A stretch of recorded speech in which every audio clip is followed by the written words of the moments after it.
Assalamualaikum warahmatullahi wabarakatuh. Perkenalkan, saya Wahyu Dwi Lukita dengan NIM 20001 akan memaparkan mengenai population projection and demographic trends.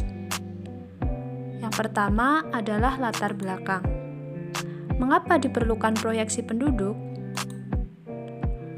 Karena keterbatasan sensus penduduk yang hanya dilaksanakan 10 tahun sekali, maka diperlukanlah proyeksi penduduk untuk memperkirakan jumlah penduduk pada tahun yang tidak ada sensus penduduk. Penduduk sebagai subjek sekaligus objek pembangunan perlu menjadi perhatian agar pembangunan yang dilakukan tepat sasaran dan bermanfaat.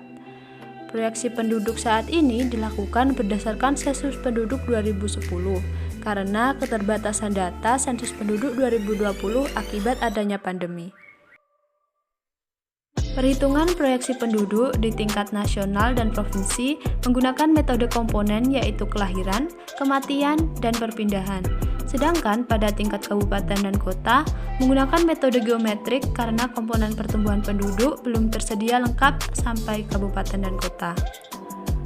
Proyeksi penduduk akan menghasilkan data-data seperti jumlah penduduk menurut jenis kelamin, rasio jenis kelamin, rasio ketergantungan, serta piramida penduduk.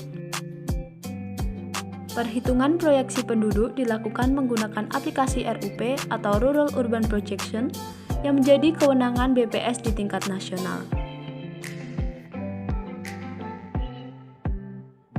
Perjalanan transisi demografi di Indonesia akan mencapai bonus demografi yang diperkirakan terjadi pada tahun 2020 hingga 2030, di mana angka ketergantungan mencapai titik terendah yaitu 44/100. Bonus demografi menjadi peluang karena menyediakan jumlah SDM yang besar, sehingga apabila didukung dengan kualitas SDM yang produktif, terampil, dan berdaya saing, maka akan dapat membantu pertumbuhan ekonomi. Bonus demografi juga akan menjadi tantangan karena adanya ledakan penduduk usia kerja muda yang apabila tidak dimanfaatkan, malah akan menjadi beban ekonomi. Jumlah lansia yang terus merangkak naik dan adanya pandemi juga turut menyebabkan penundaan untuk memanfaatkan bonus demografi di Indonesia. Peningkatan kualitas SDM perlu dilakukan agar bonus demografi dapat dimanfaatkan dengan baik di Indonesia. Sekian yang dapat saya sampaikan. Semoga video ini bermanfaat.